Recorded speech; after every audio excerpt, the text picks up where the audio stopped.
What's up, everyone? I hope you're doing great. Welcome to the channel. Welcome to another video. It's a great day today. We have the sun here in King Williamstown. No rain today, and there's no wind. It's been a little bit cold in these past few days. I don't know wherever you are. Obviously, it's winter here in South Africa right now, so it's really cold. But yeah, obviously it's Monday, first day of the week. It's after the Premier League weekend. Obviously, we have Monday Night Football tonight. Manchester United versus Liverpool. Biggest game in English football, really, in terms of the rivalry between the two clubs. Two of the most historical clubs in the English football history. Going at it tonight. Obviously, it's going to be a great game, and I'll be doing a review of that game tomorrow. But today, obviously, I want to talk about the games that happened during the weekend. So welcome to the channel. If you haven't done so, please subscribe to the channel, and it really massively helps. And also, please push that notification bell so that you can get notified every time I post a new video. Also, please push the thumbs up button so that you can like the video if you like the content. And yeah, let's get right into it. Obviously, there were, I think, 4 games during the weekend of the Big Six.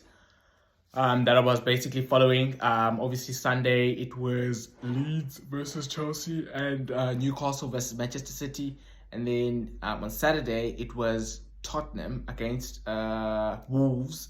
Tottenham against Wolverhampton Wanderers, and then it was Arsenal against Bournemouth. So obviously, I'll be talking about those games.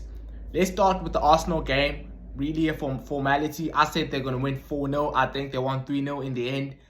Great performance from Arsenal again. Really looked sharp. Dominated the whole game. Yes, Bournemouth were spectators. To be perfectly honest, Bournemouth were spectators in the game. To be honest, they just set off Arsenal. Arsenal pressed, dominated them, scored the goals early. Because I think in the first 11 minutes, Odegaard scored 2 goals.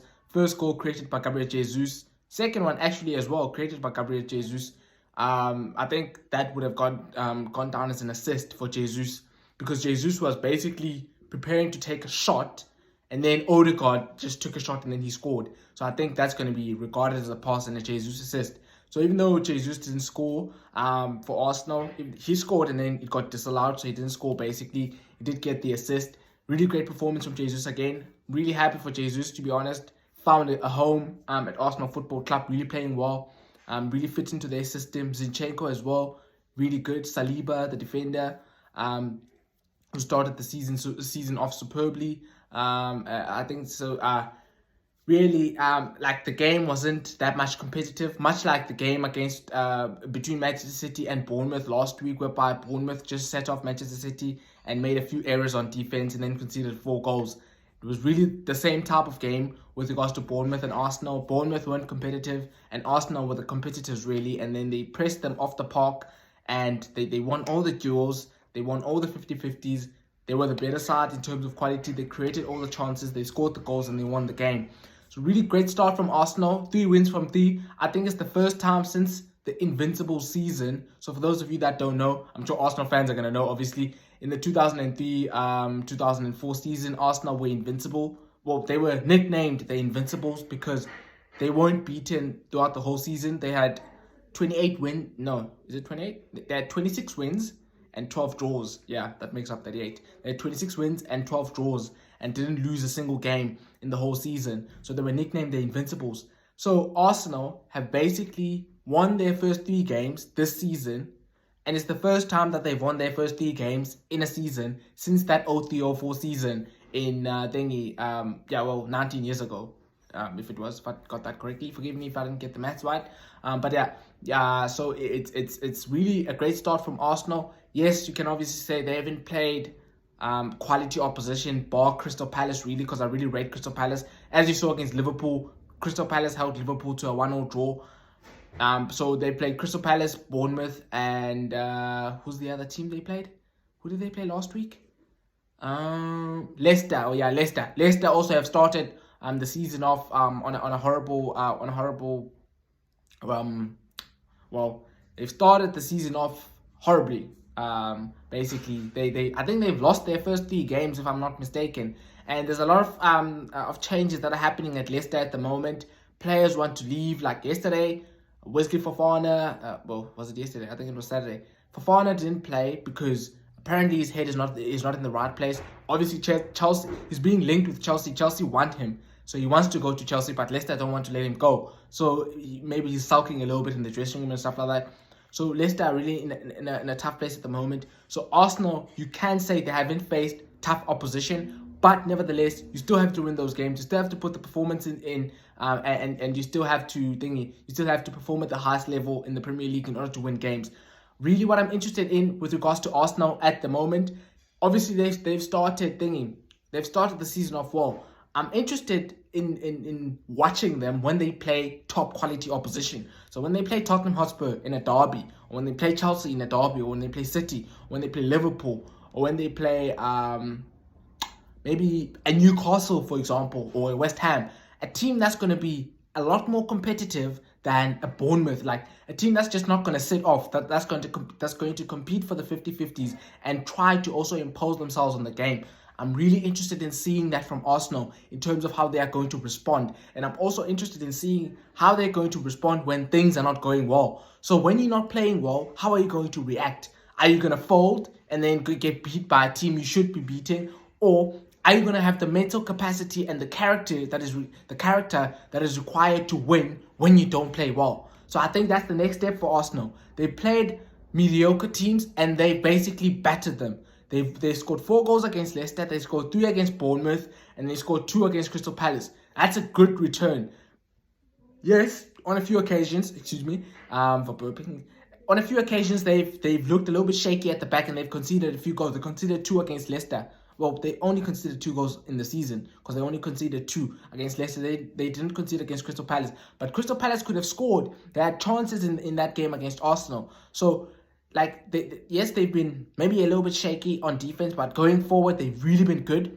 But now I'm interested in seeing that mental capacity from them, that character that you need in the Premier League when you go away and you don't play well, that character that you need in order to win the game, even though you're not playing well. So that's what I'm interested in seeing with regards to Arsenal. I want to see that from them. Have they grown from last season? Because last season they folded. When they were not playing well, they lost the games. They lost against Crystal Palace last season. They lost against Brighton. They lost against Tottenham Hotspur. So I want to see that from them. I want to see the mental capacity. I want to see the character from them that is required in order for you to basically kind of challenge for the league title. A lot of Arsenal fans are bouncing up and down at the minute, saying that they're going to win the league and they're going to challenge City and Liverpool for the league title. But I want to see the character of the Arsenal team when they're not playing well against a good opposition. Can they hang in there for those tough moments in the games and still win the game? And can they win against top quality opposition? Can they win against top level opposition? Like last season, Arsenal were playing well. Then they played Man United. Man United have quality. Yes, they're not that good of a side, but they have quality. They have a few players that on their day can be brilliant. And Arsenal lost the game. And Man United didn't even play that well in that game, but Arsenal still lost the game. So I want to see that next level of growth with regards to Arsenal and their young players in terms of how far they've come and what really... I can only kind of talk about what they can achieve when I see them in the tough moments. I want to see them in terms of how they're going to react in the tough moments. And also, there's the Europa League this season. So the schedule is going to be a lot tougher than it was for Arsenal last season, whereby they were playing in the Premier League, the FA Cup and the Carabao Cup. And actually, they were knocked out of the FA Cup by Nottingham Forest very early on. They were knocked out of the Carabao Cup. So really, their focus last season was solely the Premier League. That's a lot easier than, say, when you have to play in the Europa League, because it's going to be 6 games, 6 group stage games in the Europa League. Then obviously next year there's going to be the knockout phases. I want to see them in terms of how they are going to play how are they going to cope with having a tough schedule? How are they going to cope with a few injuries here and there? Can they hang on? Can they have that mental capacity and that character, in terms of, okay, we're not playing well, but we can still win the game? That's the next step for Arsenal, and that's what I want to see from them. But overall, great performance during the weekend. Played against Bournemouth. Really a good performance from them. Then moving on to the next game, Tottenham. Tottenham played Wolverhampton Wanderers. Now, in contrast to what I'm saying about Arsenal, this is what you're seeing from Tottenham Hotspur right now. Top-level manager in Antonio Conte, not playing well, but getting results. Last week, Tottenham were shocking against Chelsea. I backed them to win the game. They were horrific against Chelsea, but they still snatched a draw with a little help from the referee, because that goal for Harry Kane should never have happened because of the Cucurella incident and Romero, but obviously that's happened already. Tottenham snatched a draw late on, even though they were mediocre in terms of their performance in the game. Played against Wolverhampton Wanderers. First half, shocking. Wolves battered Tottenham in that first half. Actually watched the game. Neves was the best player on the pitch, the Wolves midfielder. Spraying passes, left, right, short passes, long passes. Really creating chances for the Wolves attacking players. But because the Wolves attacking players don't have that much quality, they could not convert those chances. Second half, Conte changes a few things, brings on Richarlison, Perisic brilliant, Harry Kane comes up with the goods, scores the goal, Tottenham win the game 1-0. Haven't played well in the game, but get the result. That's the character that you need to be title challengers. You can't play well every game. That's never going to happen in football. In some games you're going to play bad, but can you react when you play bad? Can you say, okay, you know what? Okay, we've been shocking. We take that. But we're still going to compete, and we're still going to compete for the 50-50s, because the 50-50s have nothing to do with you playing well or playing bad. It's just simply about the mentality of the players and the attitude and application on the football pitch. I can run. I'm not a world-class footballer, but I can run. I can tackle. Like if I was playing on the football pitch, I can have the mentality that, yes, you might be better than me in terms of your quality, but you are not going to be better than me in terms of your attitude and your application, your application to the football game, your desire, your enthusiasm in terms of playing. You are not going to. I can, as a professional, I can say, no one is going to be better than me in that regard. So that's what you're seeing from Tottenham. Not having the quality on the pitch in some games, but having that desire to run through a brick wall for the manager. And then, as a result, getting the chances, and because you have world-class... Like, the great thing about having world-class players like Harry Kane, Son, you don't need to play well to win, because those guys, you give them one chance, they score. Harry Kane, against Chelsea, got 2 chances. He missed a sitter because it was a one-on-one with Mendy, and then he scored the other one. The whole game he wasn't involved, didn't play well, but got 2 chances, scored 1 goal. That's the luxury of having top-level players.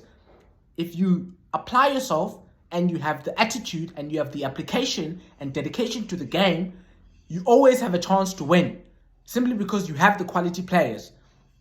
So that's what I want to see from Arsenal. That's what we're seeing from Tottenham.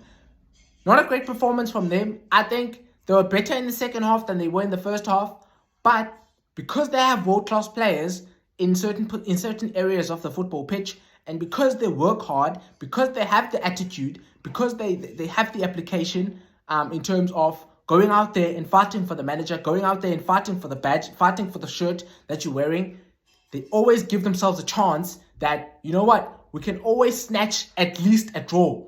Even if we don't get beat, but even if we don't play well, we can always have a chance to not get beat, simply because of our attitude and the quality that we have on the football pitch. So in contrast to their North London rivals, Arsenal, which I'm saying, that's what I want to see from Arsenal. I want to see that attitude from them.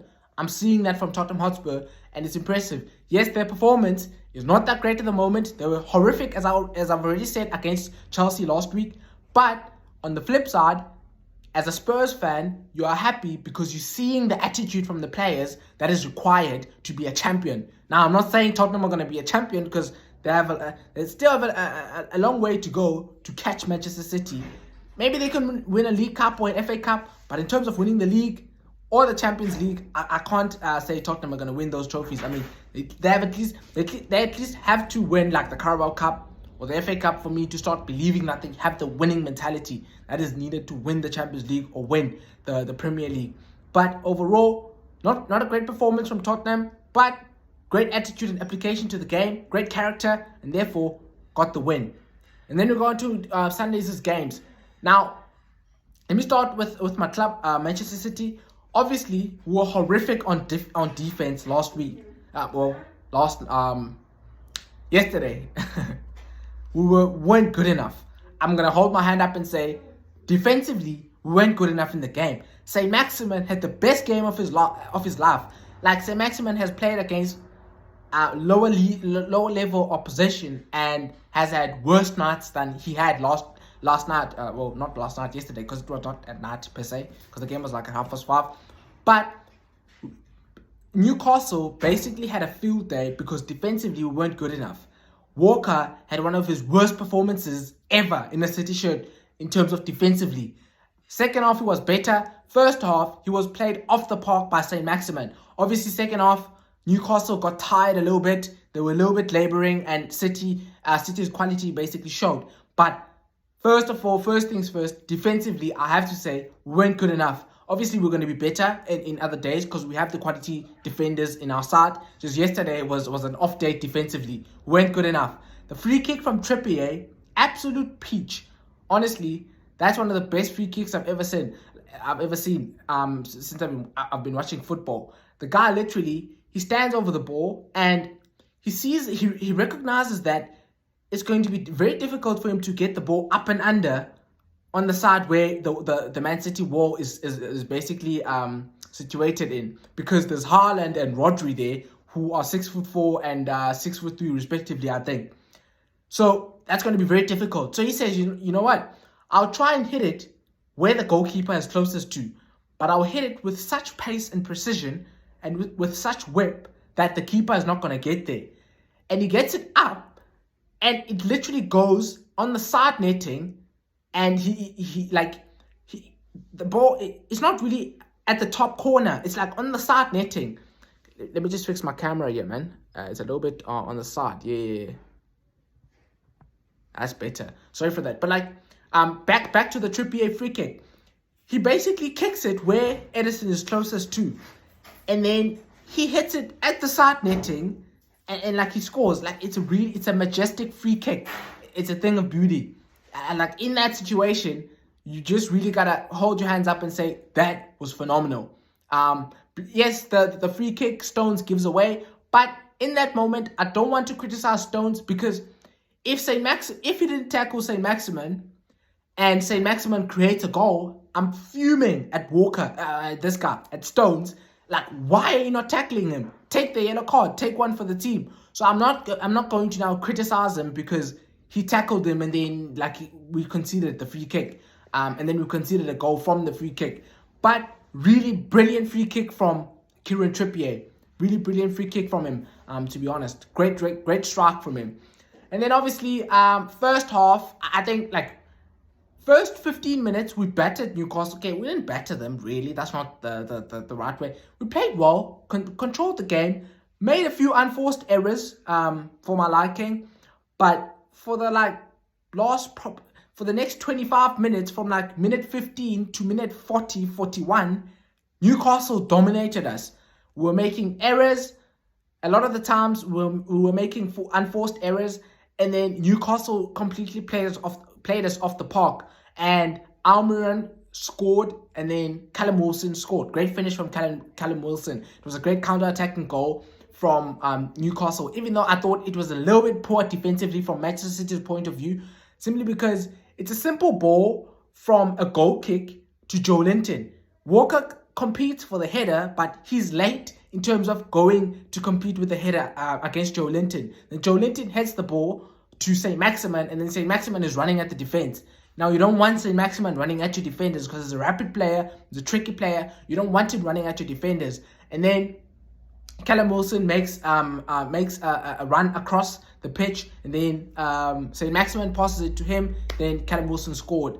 Great goal from Newcastle, but I think Manchester City will be disappointed when they watch the film today or tomorrow. They will be disappointed when they look at that and say, come on, lads, we can't concede a goal like that. That's a simple goal from the goalkeeper to the striker. Literally, there's 3 passes and then it's a goal. So it's a simple goal to concede, and it could have been defended a lot better. The situation could have been defended a lot better. And I think that's what the lads are going to take from the game. And then also, talking about the first half, obviously we scored early on. Bernardo Silva basically put the cross, and Gundogan scored the goal. Great goal from Gundogan. Great close control, and then he scores. But I was fuming at Phil Foden. And this is the second week in a row he's doing exactly the same thing. He gets the ball, and instead of passing to Haaland for a simple tap-in, he decides to shoot. Now, I don't understand how you can shoot where realistically the only angle you can aim for is the near post. The goalkeeper, unless you're playing against a 14-year-old, the goalkeeper is always going to save a ball at the near post, unless he's shocking. Especially if you don't get a lot of power in the ball. Even if you do get a lot of power, the goalkeeper is always going to save that. Is always going to make a save from that situation. Why don't you choose the easier option? Pass the ball to Haaland. We get a tap in. We 2-0 up. 1-0 and 2-0 are two different score lines. If we 2-0 up, if we are 2-0 up against Newcastle at St James's Park, the crowd gets deflated. The Newcastle players start doubting Eddie Howe's plan of attacking Manchester City and trying to get in their faces and trying to press against them, because they're now 2-0 down and they're thinking, lads, we could get beat 5 here. We could get beaten 5-0 in this game. So there's that element of doubt that creeps into the Newcastle players if we're 2-0 up. But we don't score from that situation, and Newcastle have the belief that if we get in the faces of these guys and we press them, we're going to force them into making errors and we have a chance to draw the game or win the game. But if it's 2-0, then it's a different game. So I was unhappy with Phil Foden from that situation, because it's exactly the same thing. Pep Guardiola was fuming as well, because it's exactly the same situation as it did last week, where he gets a chance to lay the ball to Haaland for a tap-in, and he chooses not to do so. He chooses to shoot. That's selfish play, and he's not taking into consideration the team in that situation. Because if we go 2-0 up in that situation, it's a different game. We probably win that game. In the end, we end up drawing the game. I'm not blaming Phil Foden for us drawing the game, but I'm just saying you have to do better in that situation where you get a chance to basically give the ball to your teammate so that he can score a tap-in. Like, why should you go for the glory? You're going to get the assist anyway. Like, you're going to add to your numbers. Why should you go for the glory? I want the goal myself, and then you don't score. So I don't like the situation. I think Phil Foden has to learn from the situation. He has to pass the ball in that situation. You can't shoot. You have to pass it. If there's no one across the 6-yard box, take the shot. But if there's someone like Haaland, who's a lethal finisher, you have to pass that thingy. You have to pass the ball in that situation. So I was really unhappy with that moment from him. And then, obviously, first half, as I've said, Newcastle dominated us for like 25 minutes. From like minute 15, in fact, it's like, 30 minutes? Minute 15 to, towards the end of the first half, we kind of, like, it was settled a little bit more. We were kind of, we were kind of a little bit better with the ball than we were for like those 15, 20 to 25 minutes from minute 15 to around minute 40. That's really what. It's not 15, it's like 25 minutes. Yes, it's 25 minutes. I don't know where my maths is today, but it's a story for another day. But like, yeah, so I think Phil Foden has to do better in that situation. And then obviously, second half, we start the game, and then obviously we don't make a lot of errors, but then the ball goes to St. Maximin again, and then Stones obviously makes a sliding tackle, trips him, free kick. As I've already said, as I've given credit already to Kieran Trippier, Trippier has an absolute peach of a free kick, and then he scores. After that free kick, we pretty much dominated the game. There were a few times when Newcastle had a break on the counter-attack, but after the free kick they scored, we pretty much got involved in the game. Haaland got a chance, a one-on-one chance, which I think when he's looking at the situation, in that situation, you either try to go around the keeper because the keeper is trying to make himself big, or you try to chip him because he's off his line. So I think he's going to learn from the situation. And then obviously shortly after that, we score from the corner, the quick corner we took with Bernardo Silva and Stones, and then De Bruyne kind of just hits a hopeful cross into the box, and then Newcastle don't defend it well. Haaland is a poacher. He's lively around the box, around the 6-yard box, and then he scores. And then shortly after that, again, as I've given credit to Kieran Trippier, Kevin De Bruyne, my word, this guy is phenomenal. There is not even one midfielder at this moment who comes close to Kevin De Bruyne in terms of his quality as a midfielder. Honestly, the pass to Bernardo Silva, like Bernardo Silva obviously makes the run, so that's a credit to him. But the pass, he actually nutmegs Joe Willock. Joe Willock is like 5 yards from De Bruyne, and De Bruyne nutmegs him, and then the ball like on its way to Bernardo Silva. It basically, he nutmegs Joe Willock, and then Bernardo Silva gets the ball, and then great calm, cool and composed finish from Bernardo Silva. But the nutmeg from Kevin De Bruyne, like with that pass, that was just phenomenal. I think like even Haaland was like doing this. It was like that was a peach of a pass. Honestly, the guy. If you have any comments about what I've just said with regards to Kevin De Bruyne, you can comment in the comment section below. But Kevin De Bruyne is the best midfielder in the planet. You can't name me any midfielder who's better than, maybe Modric comes close, because Modric was great last year, especially in the Champions League. I mean, that outside foot pass against Chelsea when Rodrigo scored, that was phenomenal. And then also like Modric had a great final as well, because he actually played a role in creating the goal that Vinicius scored in the final against Liverpool. Maybe Modric comes close, but Kevin De Bruyne, my word, that guy is just phenomenal, to be honest. And then obviously it's 3-3. We get like a few half chances, but we don't really like create a clear-cut opportunity to score. Nick Pope, I thought, was brilliant for Newcastle in goal. I thought he really performed well, even though he conceded three goals. I think he really played well. And then, yeah, I mean, Newcastle were a great outfit. As I said, I think I did say this on Friday. St. James's Park is a tough place to go to, especially since the ownership, the Saudi Arabian ownership took takeover of Newcastle. Excuse me, just burping there.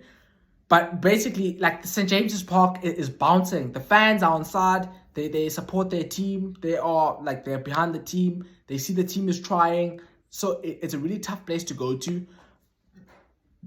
But nevertheless, I thought we created a lot of our own problems in that game. And we were made to pay for it by Newcastle. But I think really it was a good performance from the lads. Well, not a good performance from the lads. It was an okay performance. I was happy with the character of the team in terms of coming back from 3-1 down and drawing the game 3-3. I was happy with the character and the application of the players. That's what I was saying about Arsenal. That's what champions do. When you don't play well and you are shocking, you make sure that you at least get the draw.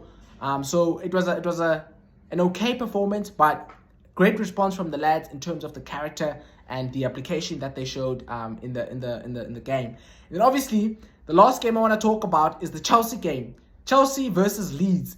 Obviously this is a derby. I wasn't actually I wasn't actually aware of the fact that it's a derby that goes way back. I'm not sure to when, but it's Leeds versus Chelsea is actually a derby. Ellen Road yesterday was bouncing. Stadium was loud. Chelsea, they didn't turn up, to be honest. I mean, Chelsea were shocking in that they were horrific. Judging from the performance last week against Tottenham Hotspur, I said Chelsea are going to win the game 3-0. Actually, I was right with the scoreline, but I was wrong in terms of which team is actually going to score 3 goals. And Leeds were all over Chelsea. Edward Mendy, what is he doing in that situation? He basically, like, the ball gets stuck under his foot, and then instead of kicking it long, he just, like, I don't know, like, they were horrific in terms of their performance against against Leeds.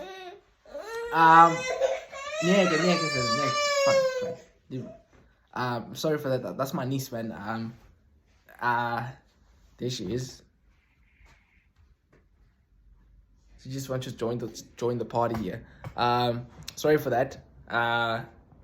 So as I was talking about Chelsea, literally the guys were just horrible. They were like Edward Mendy. I don't understand goalkeepers nowadays. I understand the manager wants you to play out from the back. I get it.